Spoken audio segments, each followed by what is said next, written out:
Hey, welcome back. Got another nice stack of comics to show you this time around. So let's dig in. First off, and I had mentioned this book in a previous video when I was talking about Paul Pope. And of course I got the title wrong, but hopefully this redeems me a little bit. So this is Batman Year 100. Square bound. This is issue 3 of 4. If you remember that particular video where I had mentioned that he did this Batman, it's got kind of a flat head and tiny ears.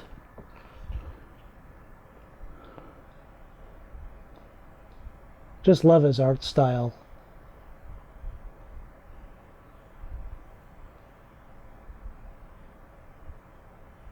It's just a certain irreverence about it that I find appealing, but still technically really impressive to my eye. Batman Year 100 number 3, published by DC Comics. Copyright 2006. But yeah, really nice.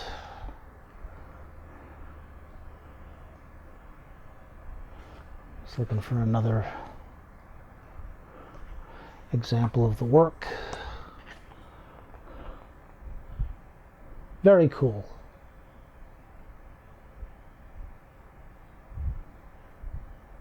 And from what I understand, this guy's still going strong. Next, I've got another one of those from DC, one of those 1 million oddball comics. Came out in the 90s. This one is Young Justice 1 million. We've got Superboy, a robotic Robin, and Impulse. And yes, I cheated. I took a quick peek because I thought that was the Flash, because he's got the... It was like, I don't think that's the Flash. And I was right. It's not. Young Justice 1 million, 1998. Printed in Canada. And it's interesting what they've done with these characters. So Superboy has somewhat of a punk hairdo.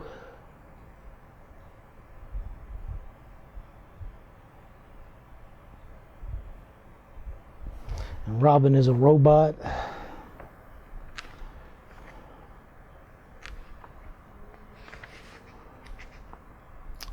Oh, okay. So it looks as though in this issue they kind of rehash stories from other series. Of course, the big one in the 90s was Doomsday.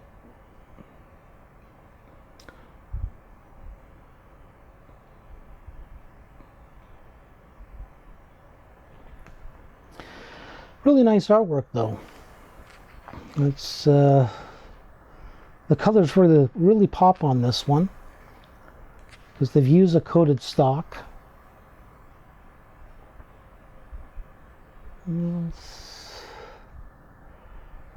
As you would expect with a black cover, or a somewhat black cover, there are spine ticks, a few little color breaks along here, so there's a little bit of scuffing as well.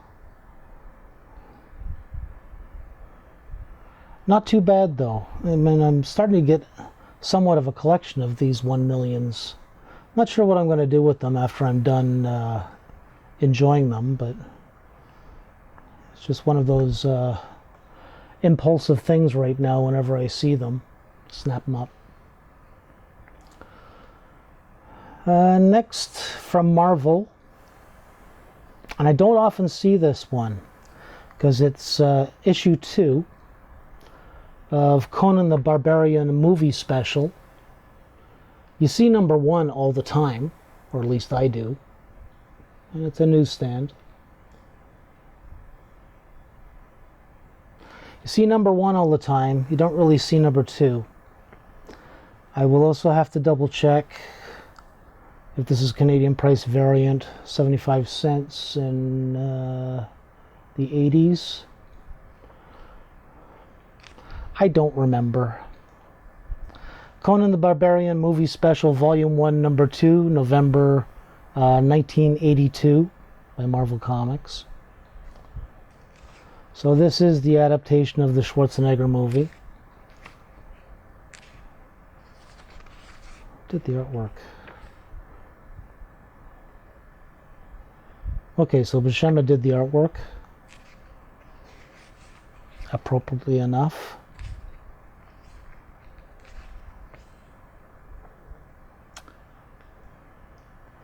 So they haven't drawn him to look like Schwarzenegger.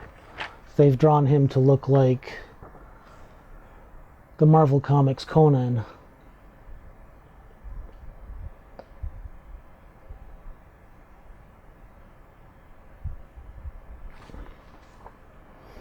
It's a fairly clean copy. It's off-white pages.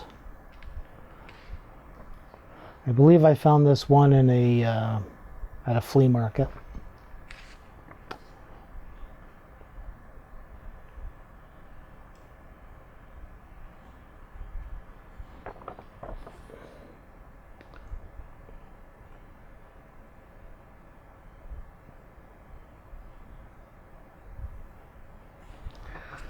Yeah, nice. It's got a couple of folds, if the light is going to pick it up. A couple of big folds right here and here.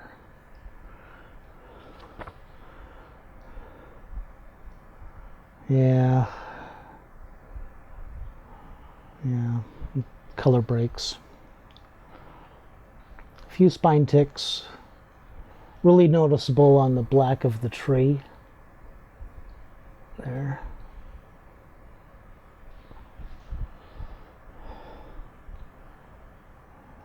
Beyond that, I mean, really nice presentation. That yellow, graduated screen from the yellow through to the orange down here. Very nice. Very nice. And like I said, I don't really see number 2 very often.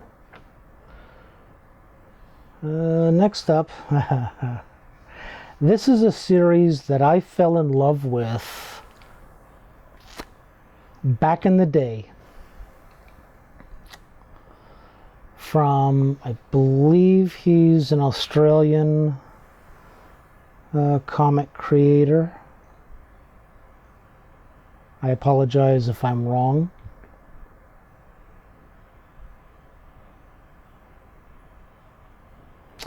By Phil Barlow. Zooniverse. And this was one where I was kind of looking around for something different. 1988. Zooniverse Volume 1, Number 3. I think there were 6 issues altogether in this series. And this caught my eye. The series caught my eye. So what's this about? Start looking through it. It's like, wow, this is very cool stuff.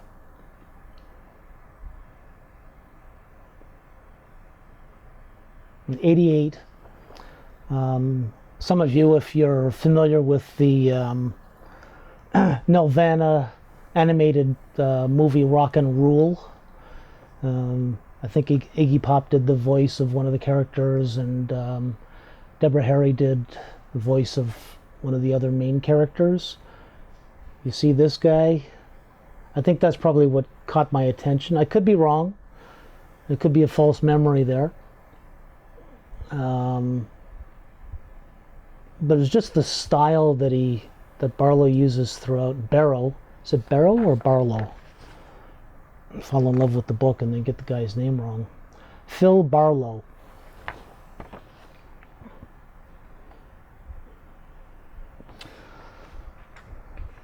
Shortly afterwards, he put out a it was an illustrated, almost like what was it called? Can't remember what it was called, but it was a book of illustrations of various extraterrestrials and other aliens that he had created, and he created all kinds of information about each one. Almost like those books that you can find that different flora and fauna, and they'll have an illustration, and then they'll have like a little bio or a blurb about it. It's the same sort of thing. Very talented guy, and then never saw anything from him again that I know of. But yeah, just quirky, interesting, all these different characters, and in some cases there are backstories. It's a little bit of looks like the magenta plate got dirty there. It's a little bit of ink that's not supposed to be there,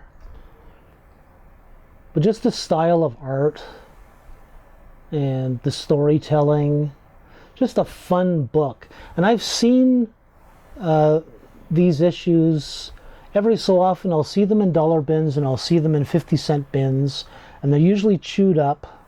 This one's in pretty good condition, and I think I got this one from an LCS during a sale. It's got some spine ticks. You can see it anywhere where you've got solid black.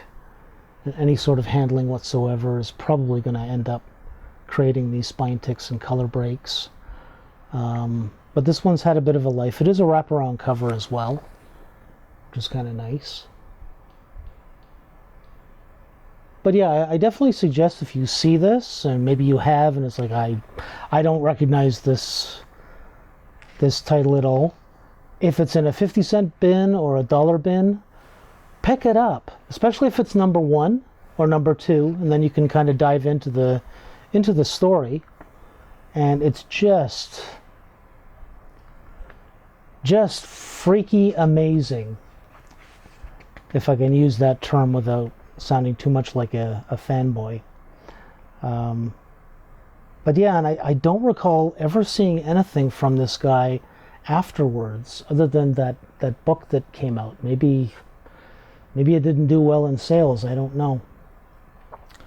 Here's another one talking about wandering off the beaten path. I discovered this title around the time where I was really, really tired of, and I've ranted about this before, with the death of Superman, and there were a couple of other titles where you had to buy the different titles in order to read the story. You know, back in the day when everybody actually read the stories, you had to buy the titles of each different run every week, and in order to continue to follow along with the story. And I got fed up with it, and so I started looking for other stuff, and leaned more towards alternative titles. And this was a title that piqued my interest. And remember, we're talking about the 90s, and so sadly, the 90s were still a time where there were a lot of what we would consider today to be really ridiculous taboos. So I picked this one up because I am who I am, and I don't really care what people think. It's Strangers in Paradise. And it's a comic book about lesbians living their lives, going through a lot of different story arcs, And it was just such a different type of comic book that I was very grateful that I found it. And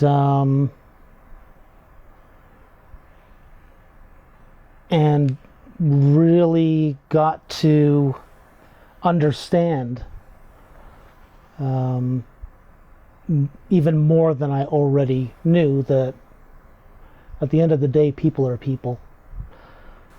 And I mean, I was an art student, so I had gay and lesbian friends when I was in high school and when I was in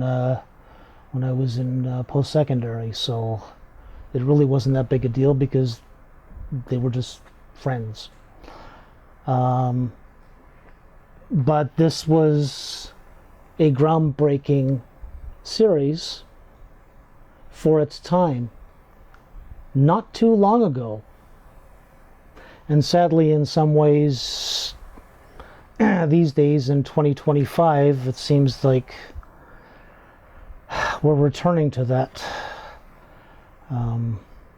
antiquated mindset about certain lifestyles, and I'm not going to get political about it, but it doesn't make any sense to me. I'll just leave it at that. Because, like I say, people are people.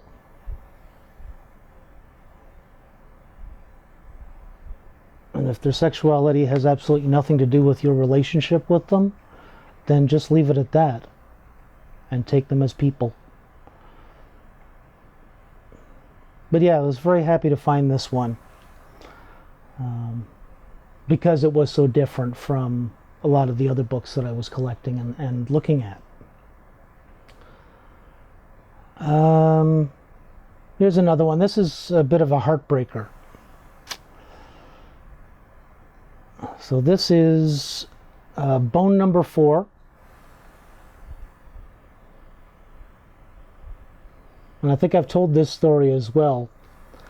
With Bone, when it first came out, there was a lot of publicity for it because it was for all intents and purposes, it was an alternative self-published book.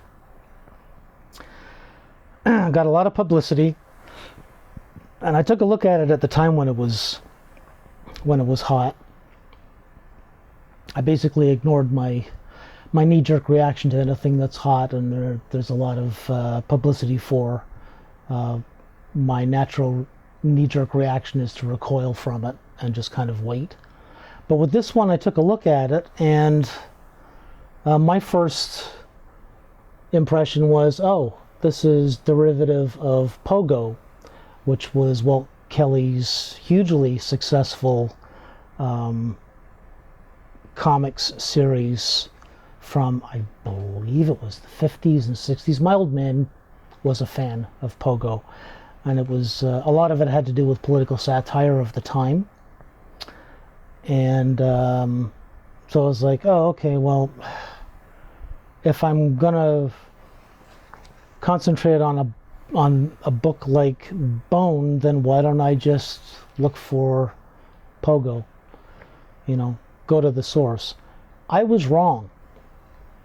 And so I had to play a little bit of catch up in the following years. This one I found recently, and it's a heartbreaker. Wait a minute, let me just do the indicia first. So Bone number 4, 1992 by Jeff Smith. Again, printed in Canada.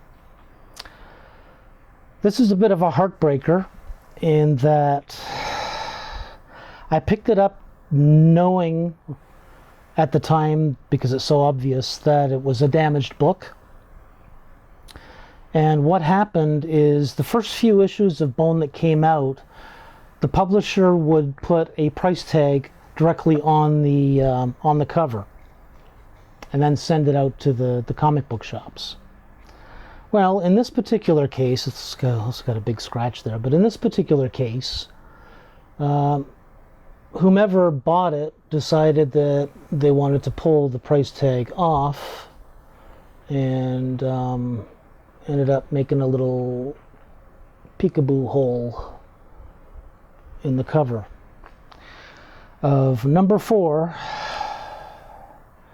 first printing, bone number 4, 1992. So, but the rest of the book is fine. It seemed intact. There's a little bit of discoloration. Some would call it foxing. Just along here, a little bit of browning happening. But overall, it's black and white inside. Really nice artwork throughout.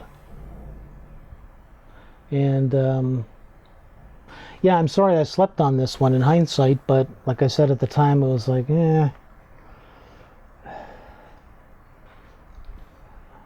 I was seeing enough derivative stuff back then with especially with Teenage Mutant Ninja Turtles, when they started to blow up and get really popular. Then you had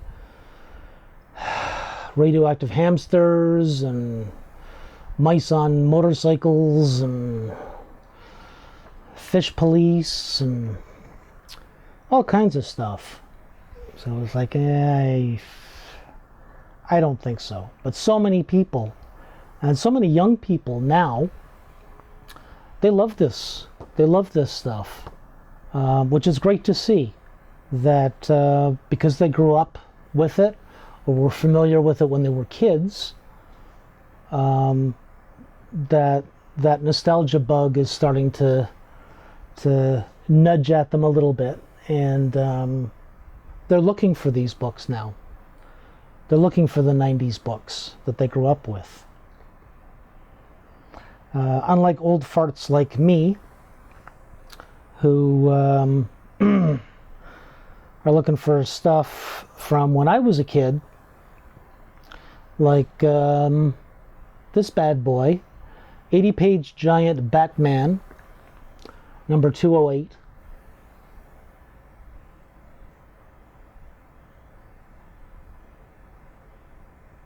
And I think this was from an online auction, although it's in pretty good condition. I don't know, I've had some fairly lousy luck lately with the online auctions. Some of the books are in really nice condition, and some of them, well, you're lucky if they're complete. Batman number 208 from 1969. Women in Batman's Life. Art by Gil Kane and Jack Abel.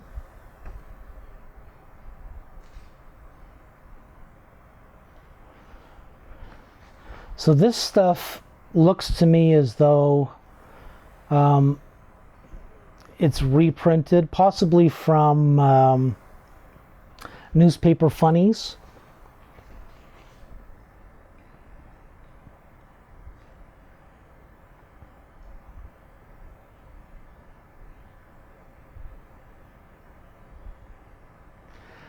It's held up well for a book from '69. And yes, I suppose I could have done a little bit more research on this and told you all the possible first appearances and how the importance of this book, but I mean, you know how to use Google. You know how to use Wikipedia. And for all I know, you just want to look at the books like me right now.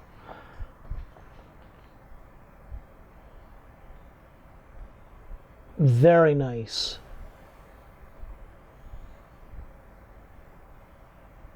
Yeah, this old stuff is just...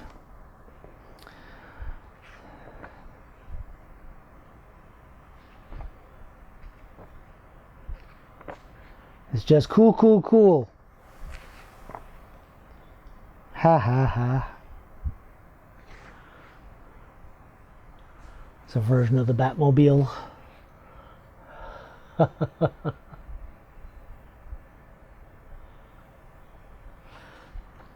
Without the big stylized bat face shield on the front.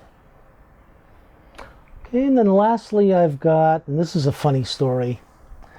So, particularly after I suppose the first couple of years when I was reselling stuff through the Canopy various open markets. Every so often I get people asking me, do you buy collections? No, I don't. I don't buy collections. I don't have the room for collections. I don't have the room for big inventory, and quite frankly, I have enough Marvel New Universe and you know, the stuff that you see everywhere. You know, that some people refer to as printed toilet paper. A lot of it from the 90s.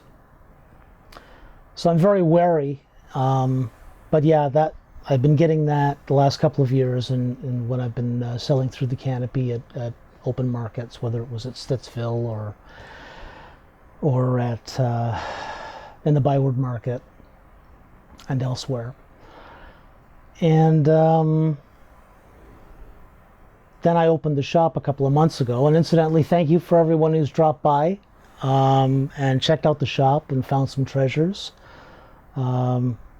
It's really great to see. Just a heads up, if you weren't aware and you were interested in dropping by, I have changed the hours. I used to only be open on Saturdays and Sundays from 10 to 6. I'm now open Friday, Saturday, and Sunday from noon until 6. The rest of the time I just use the space as a workspace, as an office. But anyhow, I digressed a little bit there. I had a customer come into the shop, and he started talking about books that he didn't want, and he had tried his hand at selling online and had a little bit of success, but it really wasn't his cup of tea. And so he asked me if I was interested, and of course my immediate answer is, I don't buy collections or big inventory.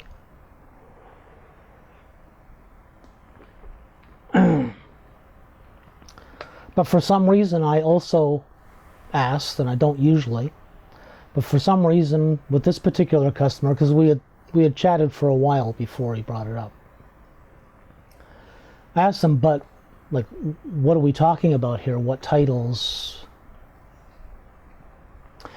And he started listing off the books that he had, and each one of them, in my head, I'm going, hell yes, please.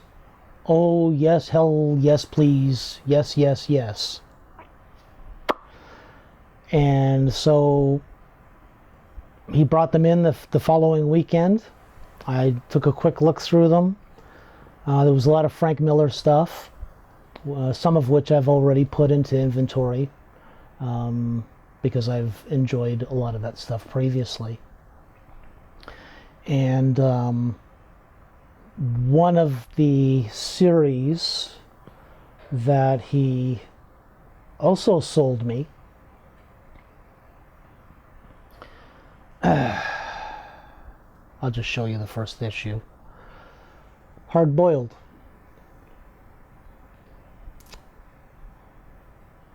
So if you are not familiar with the artist Geoff Darrow, do yourself a gigantic favor, and when you're hunting Wikipedia for how valuable this book is, or any of the other ones, look up Geoff Darrow.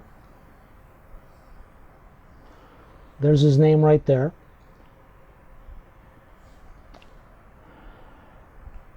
And you will see, I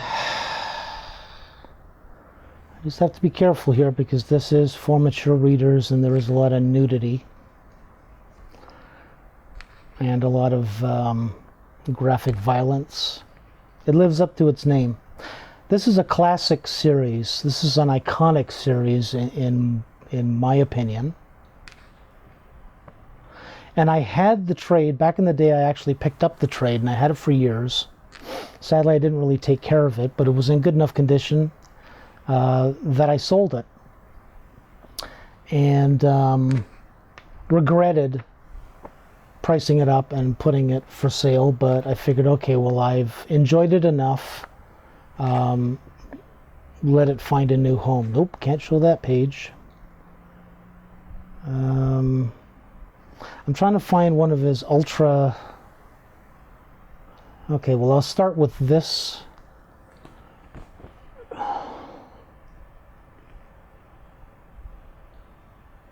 just the amount of detail that he puts into his illustrations is absolutely incredible. I'm going to flip through this again and see if I can find something that... All right, well, this is a little bit graphic.